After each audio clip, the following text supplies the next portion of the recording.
Okay, welcome to part 10. In this one, we're going to cover things like spawning enemies and making an enemy spawner that looks nice and functions well. We're going to do things like figuring out how many enemies can be active in the room and how many enemies should spawn in the room or in the level for the whole level. So basically, a number of enemies that we need to defeat before they stop spawning completely, thus beating the level. And then we add a little bit of HUD for that information. Basically, kind of like a score or a kill count. So yeah, as far as being a game that you can play, lose, and win, this is pretty much the final step. There's still more to go after this, more polished thing, more features, the ever elusive exploding barrel, weapon pickups, item pickups, all that kind of stuff. So there's still a lot more to cover, but this is the last really big step. So yeah, I wish you luck. Okay, so here's a quick little refresher on how my spawners look. I kind of have these stone mausoleum things, and the enemies just kind of periodically walk out of them. They have a nice effect where they fade in first, so it looks like they're appearing from the darkness, and then they walk out, and then they start chasing the player. So pretty cool, pretty cool. Let's work on one of those first. So I'll show you the sprite that I'm using for it. Very simple. Okay, so here it is. I named this S spawner for sprite spawner. Pretty simple, just a little stone looking thing with the same dark purple that I've been using for all the dark colors in this. And in fact, I have a little bit of overhang here because I think whenever I originally made this, it was bigger and then I shortened it. So, about 3 blocks worth of space on both sides. Nothing crazy, and it's only 47 pixels wide. It could be 48 to make it even, but I think that messed with my little blocks here. I wanted these to be 3 large. Doesn't really matter. So anyways, that's what I have, and you can see here I have the origin as close to the bottom center as I can get of the actual doorway. So not the bottom center of the sprite, but the actual door right here, because that's exactly where I want the zombies to spawn in with their feet right here. And that's pretty much going to be the easiest way to spawn them in the right position, is just have their origins match up to where I want them to be. So cool. And then my collision mask got off a little bit, so I have it like this. I kind of followed the same rule that I did with the other thing, where I have about a block's worth of space for the player to walk behind, and then I'm just setting the bottom here to be equal with the doorway. Could be down here. Don't think it really makes that much of a difference. But yeah, so that's the sprite. So let's get into making our object. So right click, create a new object. Good. Name it spawner. Assign the sprite correctly. Looking good so far. This is going to be a solid wall. This is a big stone wall, so let's add its parent as the object solid wall. So that way our players and enemies and bullets and all that can run into it. And let's set up our create event. So let's go into the create. First, we can just set the depth, and we can set this as its negative bounding box top. Like I said, this is similar to negative bounding box bottom and negative Y. We're just using the top part of the collision mask. That way, so the player's weapon can show up on top of it a little bit, which I prefer. So nice. So now we pretty much just have a wall that we can place anywhere that shows up, with the proper depth. So that's cool. It's not much different than our crate object, except this one can't be destroyed, which, hey, maybe you do want to make the spawners be destroyed. I don't know. But anyways, let's go ahead and set up the spawner stuff. So we basically just want this to be based on a timer, and we just want them to have like a cooldown for spawning enemies. So we can just have a timer, which we'll set to 0, and then we can have a spawn time, which is how long it takes to spawn a new enemy. And now in my file, I have 6 seconds, so 6 times 60 frames. So easy enough. Now we just need to actually do it. So let's go into our step event. So we can say spawn an enemy. First, we need to count up our timer. So let's add to our timer. And then we need to say if our timer is greater than or equal to our spawn time, then we need to create an enemy. And for these mausoleum spawners, I'm just going to have them be the zombies. So we can just say instance create depth. And like I said, I already made sure that my origin was in the place where I wanted the enemies to spawn. So that's just going to be at our X position and our Y position. And just to make sure that whenever the enemy is first created, that it shows up on top of the spawner, we can just go ahead and set that to our spawner's depth -1. So that way it's right on top of it. And we want to make our object zombie. Oops, object zombie. Cool, so we created the enemy, and lastly, we need to set our timer, so it can all go again, so reset the timer. Now, this is a little too simple right now. This is not gonna give us the effect that we want for a couple reasons, and let me show you why. So I'm gonna go back into the room. I'm just gonna get rid of all the enemies that I have in here, because soon we'll have spawners working, so I select all of them from over here, delete them, and let's add in one of these spawners. So I'll add it like right here. pretty good. So let's run the game and see what happens. Okay, so it should take about 6 seconds. Okay, so our first enemy showed up and they're kind of just stuck inside of the mausoleum, obviously. And what you can kind of see right now is that multiple enemies are stacking on each other as time is going. You can see multiple bullets flashing in and out. It's because they're creating the bullet and the wall is stopping it, just like the wall is stopping them from moving. And so now we have infinitely spawning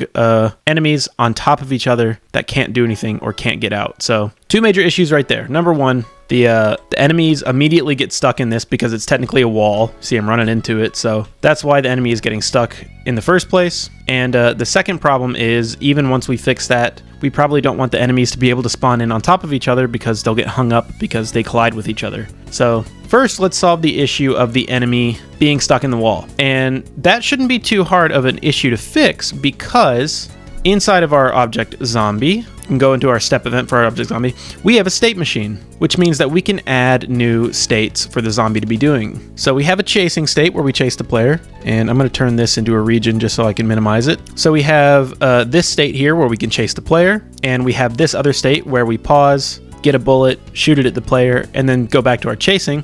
But we can add any number of states we want in here. So we could add a spawn in from spawner object state, and we can add in a special state like this that, you know, normally if we were to place some zombies in the room, we wouldn't want them to run the spawn in code. We would just want them to be there at the beginning of the room. Or maybe we want different types of spawn in states. So I like to set these to negative numbers. So this can be in the case of -1, then we need to run some special code. So we can make this a special code for spawn in from mausoleum. Oh, why is that caps locked? Okay, mausoleum. So we could do something special in here because we would know that we would pop in right in front of this. And just to show you how we can do this, it's easy. We can go into our object spawner, and whenever we create a new zombie, we can store it in a local variable like this. So var instance equals this. So now we have the ID of the enemy that we just created, and we can say with this new instance, we can set its state to -1. We can set its state to -1 because we know that's going to be the mausoleum spawn in state. So now whenever we're creating this enemy, it's starting off at state -1, and now we just need to do some code for it. So what I want to happen is I want the enemy to fade in from being invisible, so that way it'll look like it's coming out of the darkness. And then I just want it to walk straight down until it's outside of the spawner object. And then once it's outside of the spawner object, it can start chasing the player. So first we want to fade in, and we need to set up some variables for that. So let's go back into our create, and I'm going to make some room up here and call this the spawn from mausoleum state. And the first thing we want is the fade speed. So how fast do we fade in? And I want the zombie to fade in pretty fast. It's just a quick, fun little visual thing. So I'll say over the course of 15 frames. So 1 divided by 15, because we're gonna, you know, bring our alpha up from 0 to 1. So 1/15 going up per frame. So cool. And then we need a movement speed variable for how fast do we want the zombie to kind of creep out of the mausoleum. And I'm going to call that emerge speed, or you could call it spawn speed or something like that. And for this, I picked 0.25. So nice and slow, so it just kind of slowly walks out before it gets ready to chase the player. So cool. Now we can go into our step event and back into our fade in. So we need to check if our image alpha is less than 1. And if it is, then we need to add our fade speed to it. Simple enough. Oh, sorry, plus equals. So that's all fine. But default in GameMaker, when an object is created, the alpha obviously starts at 1 because you want to see it. And we could just go in the create event and set our image alpha to 0, but then that would mean any zombies that we set in the room normally would spawn invisible, and we don't want that either. So easiest way to do it is to go back into our object spawner, and we're already setting the state to -1 for our zombie, so we might as well make the zombie invisible at first, since we know that that's what we want. So we can just set the image alpha, since we're inside this instance of our zombie, we can just already set that to 0 as we create it. So I think this should give us the fade in effect that we want. I don't think there should be anything stopping us. Let's just make sure that in our draw event, we're using image alpha up here. Okay, great. And draw sprite automatically uses the image alpha built-in variable, so this should be fine. I don't think there should be anything interfering with our image alpha. Something might, but I'm just going to check first and see if it works out. So once we run the game, after about 6 seconds, one should just fade in. Okay, nice. So that worked. Let's watch that one more time. Okay, so the health bar didn't fade in as well. If we want the health bar to also fade in, we could go to our draw event, change this to draw sprite extended, and then fill everything out as normal. So this can just be image X scale, image Y scale, image angle for our rotation, image blend for our color blending, and image alpha for our alpha. So now it's drawing the exact same thing, but now it's just going to draw, have it fade in as well. Okay, cool. I don't actually think the health bar popping in is a big deal. In fact, I kind of like it, but either way, this is fine. Both are good. So we have the fade in part working. So let's go back into our step. So the fade in part is good. And now we need to walk out. So walking out, we have our collisions all the way down here, and they're happening in all of the states that we have. So instead of having to move all this stuff, and again, instead of having to copy this code and paste it in the pause and shoot state and the chase state and just not use it in here, we can do like another little trick, which is pretty cool. And we can sort of make parts of our state machine like data driven. And what I mean is we can set some, say, local variables or just regular variables, it doesn't matter. But so I can set a local variable called, say, collisions. And I'm setting it above the state machine. And let's just say, since both the chase and pause state want to use our collisions, I will set this to equal true. So now I can just come all the way back down here to my collisions and only run this code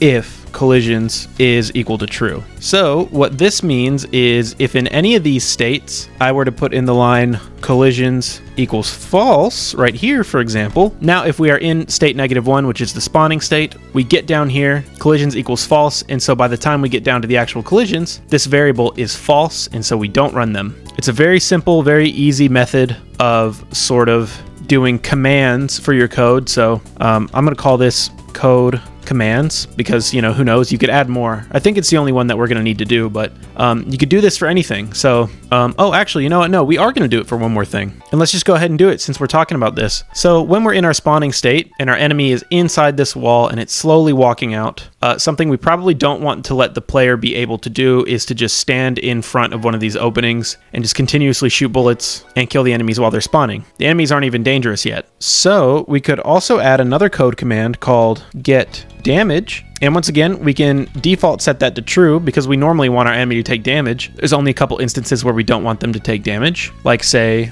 also here. So we can say get damage equals false.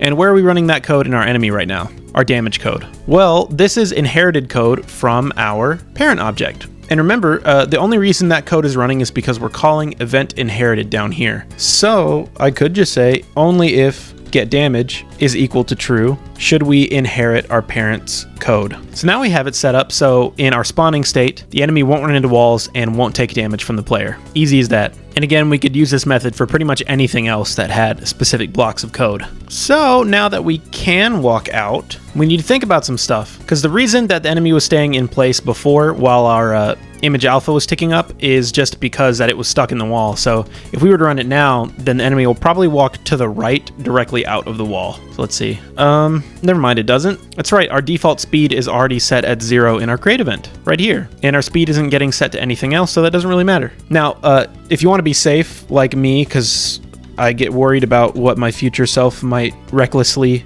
do in a create event of some other object, you can just add in don't walk while fading in, and you can just manually set the speed to 0 here, just like we manually set it in the pausing state. So first of all, that's fine. And secondly, now we can actually walk out once we're totally faded in. So we're going to say if our image alpha is greater than or equal to 1, then we want to walk downwards. So we want to set the right speed and direction. So that speed was that variable we set, which was emerge speed. So that's right. And to walk outside of the mausoleum, we want to walk straight down, and that is 270 degrees on a graph. Remember, right is 0, up is 90, left is 180, down is 270. So now the enemy should fade in and walk out, going downwards.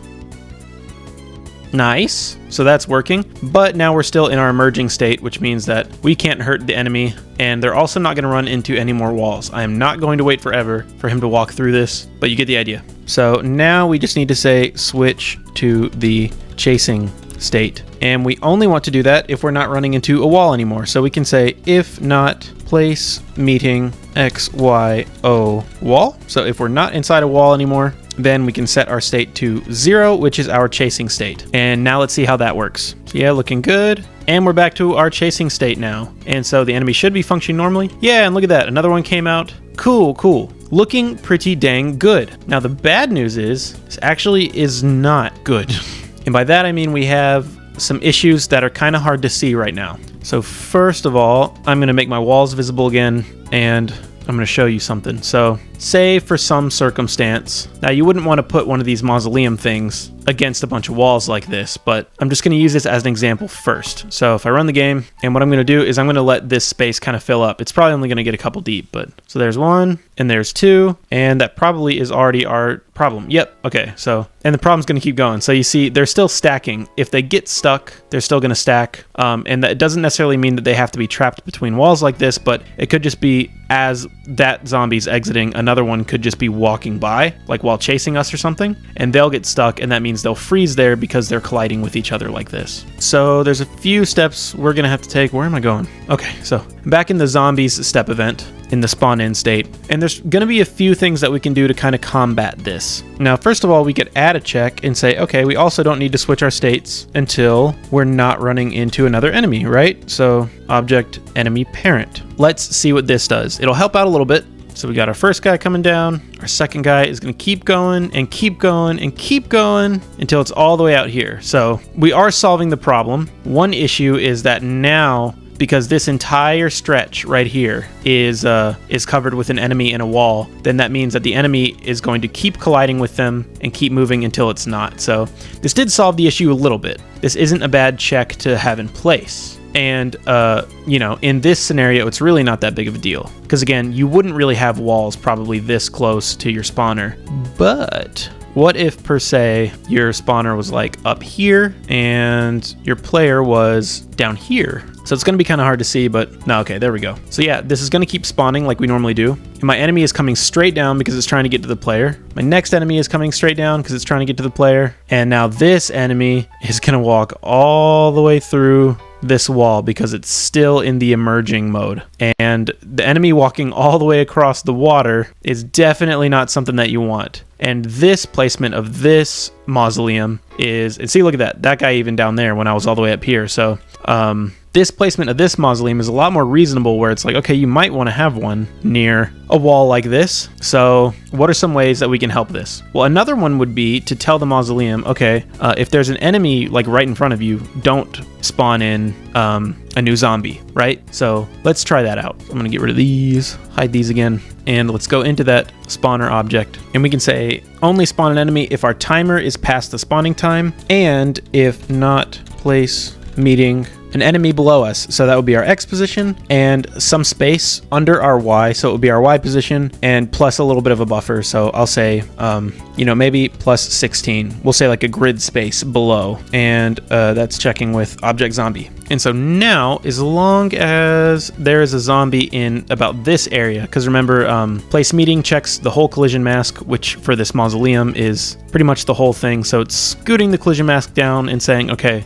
this little area we have right here means that we should not spawn in an enemy. Even if our timer is ready, only spawn an enemy whenever one gets out of the way. So that should help this out a good bit. So let's run that and test it. So same scenario, just gonna wait right under here. Okay, just waiting. There's the second one. And as far as this goes, the third one should never come. Okay, so that looks like it's kind of solved the issue a little bit. And technically, this would be open to abuse from the player. And you see the moment we got rid of it, new zombie came in. Technically, this is open to abuse from the player, but not really. Whenever we have multiple spawners, it's going to be very hard for the player to position themselves in a way where all the spawners are covered up. So the player's going to have to be moving a bunch. What we're trying to avoid right now is a problem that can like clog up our spawner and also cause really bad problems, like that instance where a zombie was just walking right across the water. It couldn't take any damage, it couldn't turn or anything, it was just walking through the wall. And in a worst case scenario, if that was somewhere down here, the enemy would just walk off screen and the player would never be able to kill them. So that's what we're trying to solve right now. The things that we put in place have helped a bit. I mean, you know, a good bit, but that doesn't mean it's impossible for this issue to still happen. So for example, I don't even know if I'll be able to make it happen, but if I let these two zombies spawn out Okay, so I can try and get them both out from in front of the mausoleum like this. So another one spawns in. Let's see. I'm just going to kind of let a stack of them show up and we'll see how this goes. Okay. So, I mean, I'm having a hard time creating this issue that I'm pretty sure this has. So it's good that this is kind of a hard issue to recreate, but that doesn't mean that it's not going to be an issue. For example, let's see if I can get it this time. Let's see. Feeling kind of good about it this time. Nope, almost. Okay, I'm just gonna give up. Oh, wait, there we go. You see that? There's still that 15 frames where the enemy is fading in for like a margin of error. Because remember, we're only not spawning the enemy if there's not an enemy in front of us. So that is helping, but remember, once the enemy spawns, it has 15 frames, and then it has X amount of time it takes to walk outside of the mausoleum before it's ready to start chasing again. And if within that, say, probably collective 30 frames that we have, so that's a half a second, it's kind of a long time for something like this to happen. It has half a second for another enemy to walk in its place, and then give you that issue again. And again, if this mausoleum were over here, and there were just no walls in this area, that would not be an issue at all. I seriously doubt that there would ever be a possibility where there were enough enemies coming straight down to have it to where they could go all the way off screen. Because even if the player could set that up to happen, they would probably die in the amount of time that it would take them to do that because they'd have to stand still for so long. So in certain situations, it's okay. But again, we want to be able to place these, in fun places and interesting places. And we don't want to have to constantly think about something like that. So now let's do one more thing that I am 99% sure will completely fix it.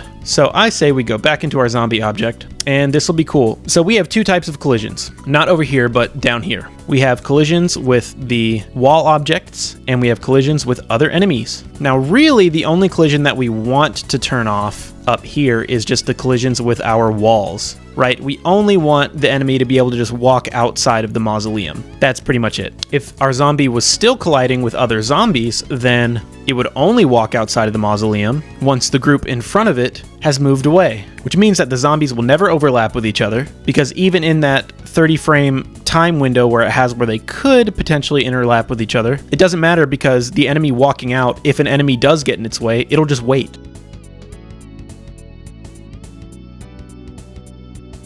So what we're going to do is we're going to change these collisions into two separate code blocks. So we're going to have wall collisions, and I'm just going to get rid of the part where it checks for the enemy parent. And now if we want to, we can change this command to be wall collisions. So let's just make sure we change that down here where we're telling it not to collide with the walls, and we need to change it down here to match with the object we're checking for. And then we can add enemy collisions, and it's going to be just the same exact code but checking for object enemy parent instead. So I'm just going to cheat again, and I'm going to copy this. Don't get mad at me for cheating. Okay, so I'm copying that out there, tab this out to whatever, and I need to change these to object enemy parent and object enemy parent. So now all we're doing is turning off the wall collisions up here. And, now we technically could have another code command for, enemy collisions, but as far as all of our states go, we never don't want to collide with other enemies, so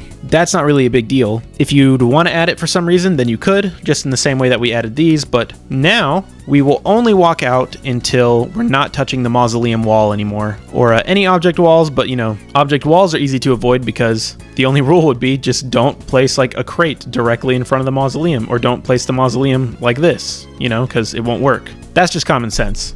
But now, if we're placing it like this, like we had it over here, we should see that everything is going to work out. And before I test really quick, I'm just going to clean up this code by putting these collisions on single lines like this, because it makes it a little bit more readable for me. Okay, great. So let's run the game and check on that one. So we got our first guy over here. We got our second guy who comes out normally and then he stops. And now this third guy, and this third guy won't even spawn because this guy's in the way.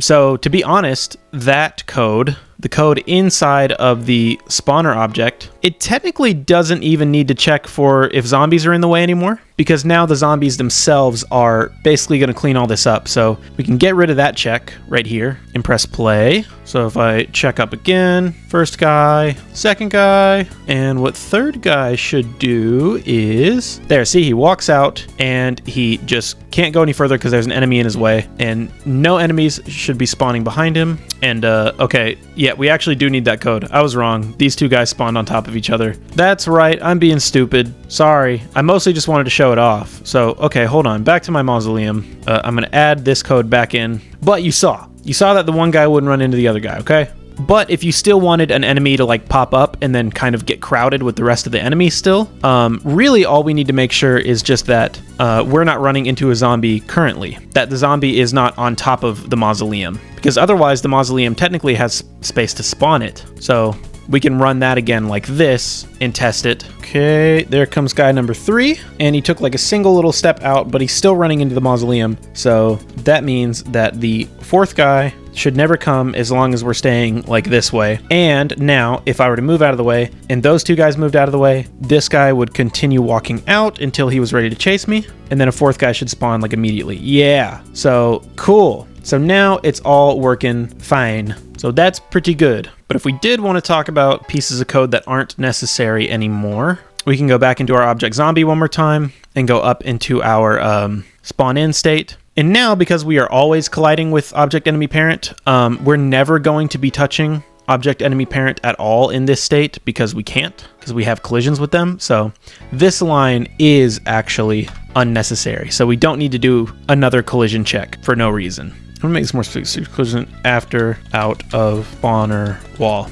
Okay, and you can test that one more time if you want to. And there we have it, still working like a charm. Perfect, perfect, perfect. So we now have a spawner object working. Excellent. So you can put any number of those around and they should work totally fine, and they'll just sort of spawn in enemies infinitely, which, by the way, is our next topic. We don't want them to spawn in enemies infinitely. I mean, maybe you do. Some games do that, so that's fine, but we don't for this specific game. What we want to do now is we want to add a limit to the amount of enemies that can be active at once, and at the same time, we can add in a total number of enemies per level, per room. So clearing out my workspace again, and let's get on that. Let's set some global variables in our HUD object. So I'm gonna go into my game control and my HUD object, and this is just where I kind of want to put our enemy management variables. And these are important variables, so we're putting them in one of our objects that is created at the beginning of the game in our initialization room that is persistent. So let's set them up first. Now, I suppose we should go from probably seemingly most important to least. So first global variable, we're going to make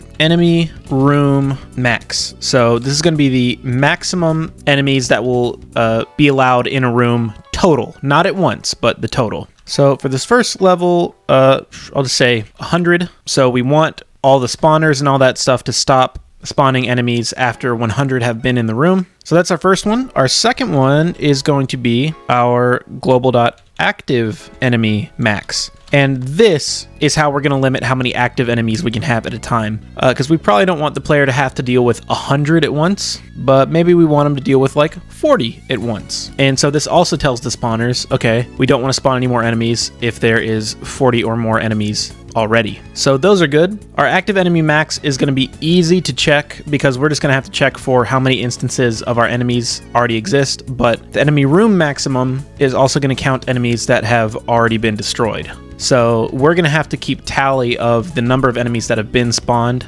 So we're going to add global total enemies spawned. We'll set that equal to 0 at first, and we'll just add 1 to that count every time we create a new enemy. So that's easy. And lastly, to signify that we've beaten the level, we want to know if we've beaten all the enemies. So we can say global.enemy kill count. So obviously for our first level, we would only beat it once our enemy kill count got to 100. Cool. So these are going to be pretty dang easy to implement. And the first thing that's going to need this information are our spawners, right? Our spawners need to limit to 100 enemies total and 40 enemies at a time. And just for testing sake, I can go ahead and make these numbers much lower. So I'm going to make it 10 enemies in the room total and 4 enemies being active at once, just so it's easier to test. So I'm going to go into my spawner, and I think an easy way to do this is to just reset our timer to be 0 whenever the conditions are properly met. So this is all under the spawn the enemy umbrella. So here I'm going to say reset timer when enemy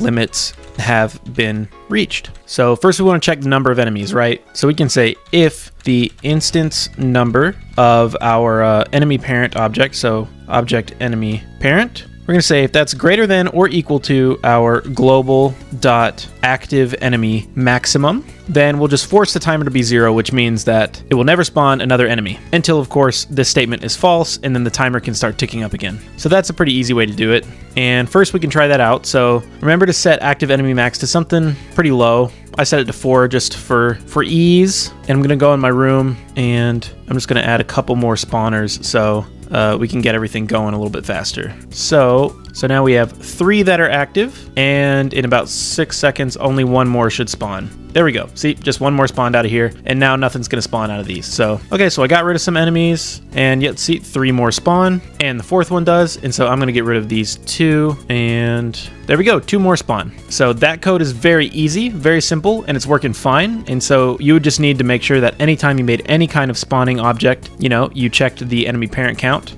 But we also want to check the other count, which is if our total number of enemies spawned, so global dot total enemies spawned, if that is greater than or equal to the total allowed enemies, so global dot enemy room maximum, then we also want to do the same thing. And so that should mean after 10 enemies have been spawned, since that's what I set it to in the HUD, no more enemies should spawn after that point. And before you test that, obviously our total enemies spawned is just staying at 0 because we're not adding to it anywhere. So easy peasy. All we have to do is go into our enemy parent, because anytime a new enemy is created, we want to add to that count, right? So in our enemy parent, we can just add 1 to global dot total enemies spawned. So plus equals 1 or plus plus, I mean the same thing. And so now the zombie will also run this code on its create event, and that'll keep track of everything. So let's test the game again, and I'm actually gonna, for speed's sake, change the HUD variable one more time.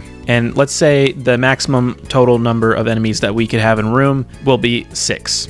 So if I run the game, okay, so we got our first 3. Okay, our 4th one came out fine, so let's get rid of all 4 of these guys. Only 2 more spawned, because now we're at our 6 total, so that worked perfectly fine. Great. So we know that's working, and now the last thing we have is our enemy kill count, and we can simply add to this whenever our player dies. So we go back in our enemy parent, go into the step event, and we can find our little death event right here, and we can say add to the total amount of enemies killed. And we can just add 1 to this variable, enemy kill count, and comment that out too. Destroy self. Okay, comment everything. But yeah, so okay, this will work fine, and we can test this by adding some drawing code, and we'll put it in the HUD. And something really stupid of me that I just noticed. I was rushing through this. Okay, I just now realized that I have not been seeing the player's health bar, and that's because I wrote if the player doesn't exist, we'll show the health bar, as opposed to if the player does exist. So okay, mini lesson.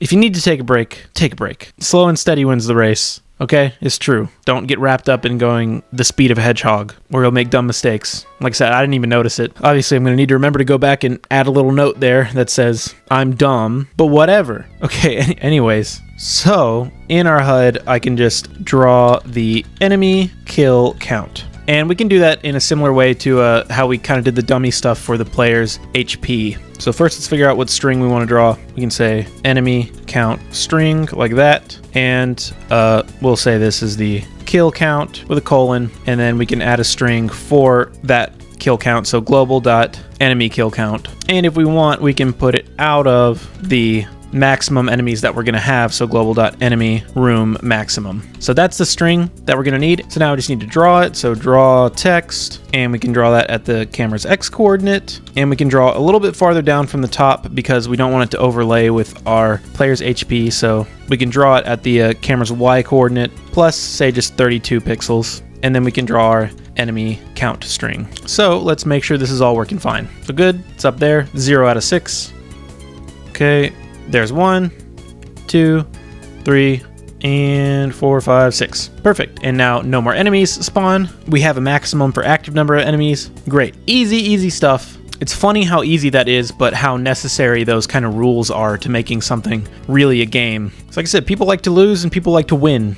Well, maybe some people don't like to lose, but that's part of why they like winning. So yeah, easy. Hello, it's me from the future. I just realized I completely overlooked a very, very, very important thing. So let me just go ahead and show you what that is really quick. The game's going to look a little bit different just because I've obviously basically finished at this point. But so watch what happens here. So I'm going to get rid of some of these enemies, and you can look at my enemy kill count up there on the top left. So we're at like, 5, but we're above 0 is the point. So I'm just going to blow myself up and take a bunch of damage here to get my game over screen. Okay, game over. But now whenever I press shoot to restart the level, oh no, that's still 11. So yeah, that'll really mess things up. That's not really a game over state, is it? That'll kind of confuse the game a good bit. So what we can do is something very, very simple. Really fast fix for it. Obviously, the numbers that we want to reset is the total number of enemies spawned and the kill count, right? And we'll want to do that pretty much anytime we get like a game over. And the way this game is working is it's kind of like a room is sort of a level in itself. So between room transitions and stuff like that. So pretty much the easiest way to do this is to add another event to our object HUD, and we can go all the way down to other, and this will give us access to a room start and room end event. And whether it's a room transition or restarting a room like what we do in our game over object, both of these events will run at that time. So we can really just pick one or the other. I kind of like to do it in the room end event. So if I have any special room objects that set up things in the beginning of the room for me or at create events of the room, we can do it after we've reset things like this. So I'll even just add this as the description right here, and I'll say reset enemy kill count variables. And the two that we just want to set back to 0 are these two, right? Enemy spawned and the actual kill count. So I can just put those in there, and it's nicely showing up in our actual event here since we did it in the description. So cool. That should solve all of your issues. So if I run the game and test it again, okay, so I've killed multiple enemies now. Game over, 6, and back to 0. Okay, great. So yeah, I just completely forgot to add that in, and it's pretty important. I'm sure you could have figured this out by yourself, but I just wanted to make sure that it was added in here properly. So yeah, just know for the rest of the series, this room end code is not going to be in our object HUD anytime we come back to it, which I don't know if we really will come back to it too much, but yeah. Anyways, on with the video. So I say we go ahead and make that look really nice, like we did with the player's HP. And luckily, this one's going to be pretty easy too, except this one is going to take a little bit more probably trial and error. Like I said, anytime doing visual stuff, you're just going to have to kind of bang your head against a wall for a little bit. Okay, so let's just get through this really quick.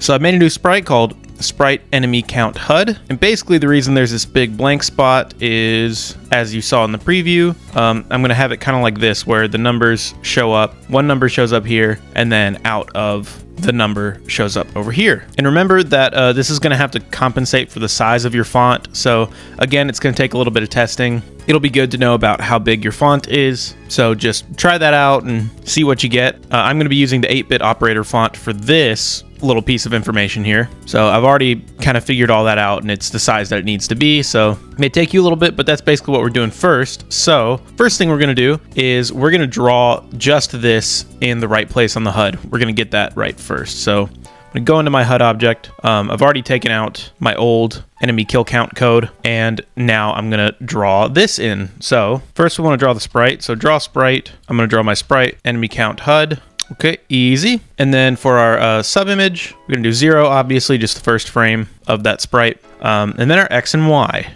And how we're going to calculate our X and Y is we're going to calculate it sort of offset from our health bar. That way, if everything that we sort of add into our HUD is kind of based off a central point, then that'll make it a lot easier to edit stuff around and move stuff later on if we want to tweak things. So since we want to have sort of a base level point now, we can actually add some more local variables up here. So you'll see that I've actually gone ahead and originally we had this var border right here, I believe. And I've just moved it outside of this checking for the instance player because we always want access to this border variable. And the reason that I had it outside already was because I already did this part, but my software stopped recording, so I'm having to redo this. But anyways, so I'm putting the border out here and I'm adding a new section, and I'm going to call this like central HUD coordinates. And this is basically just going to be the top left of where the HUD starts. So I'm gonna make a new variable and I'm gonna call it underscore HUD X. And that's going to be our camera X plus the border, just like we're doing down here. And our HUD Y is gonna be the same thing. So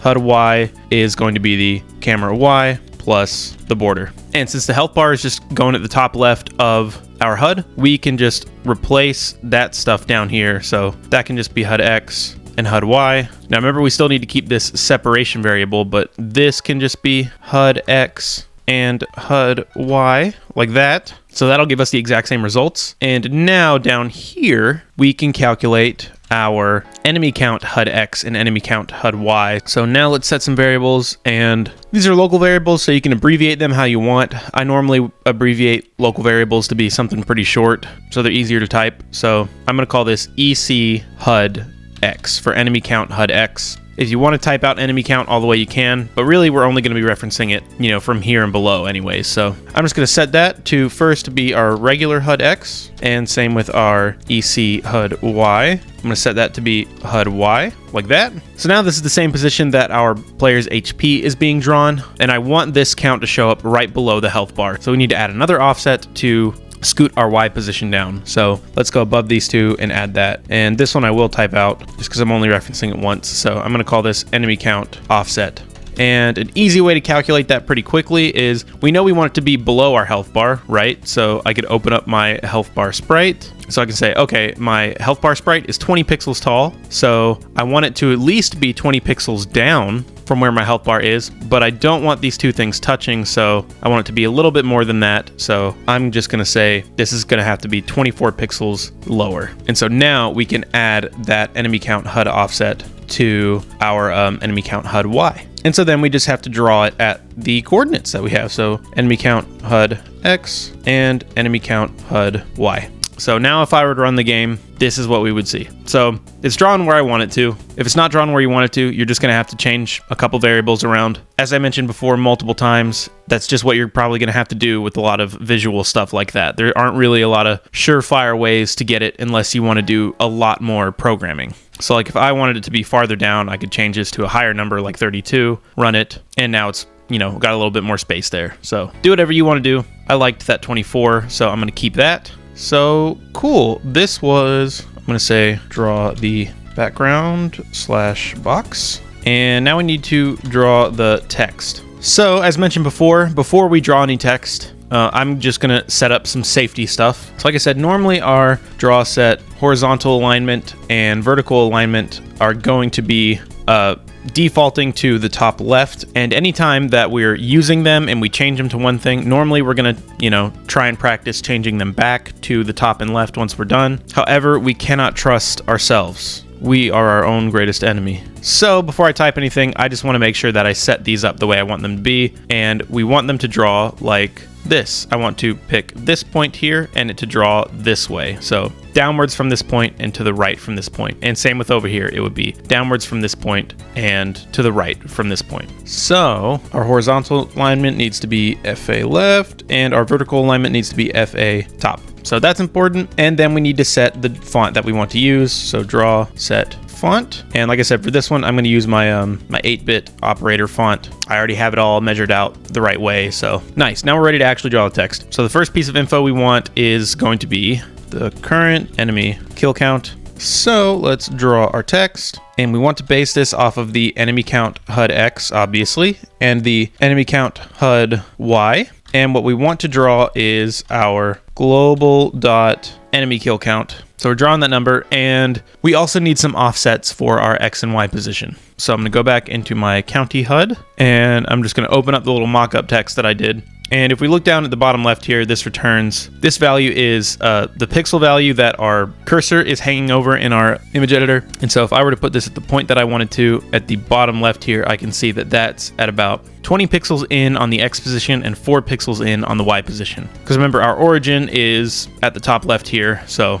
this should give us about what we want. So since I'm only going to be using these values on these two lines where we're drawing the code, I'm just going to add in the 20 there, and I'm going to add in the 4 there. And now I said they should give us what we want because typeface fonts like this 8-bit font and that other font that I can't pronounce. Sometimes they can have some like headroom, so to speak. So like the sort of X and Y position of where they start drawing can be slightly off sometimes, which is another reason that I like to use my own fonts that I make, because you can have all the information you need on those. But regardless, this will get us pretty close, and then we can tweak it from there. So now I'm going to run the game. Okay, so it's drawn up there, and the Y is off. There's too much on the Y. Like I said, sometimes they can just be a little bit off. So the X is fine though. So I say this needs to scoot up a little bit, and I'm going to say maybe 3 or 4 pixels. So instead of adding 4, I'm only going to add 1. And let's see how that does. And great, that's perfect. That's exactly where it needs to be. So now we can draw the second half of it really quick.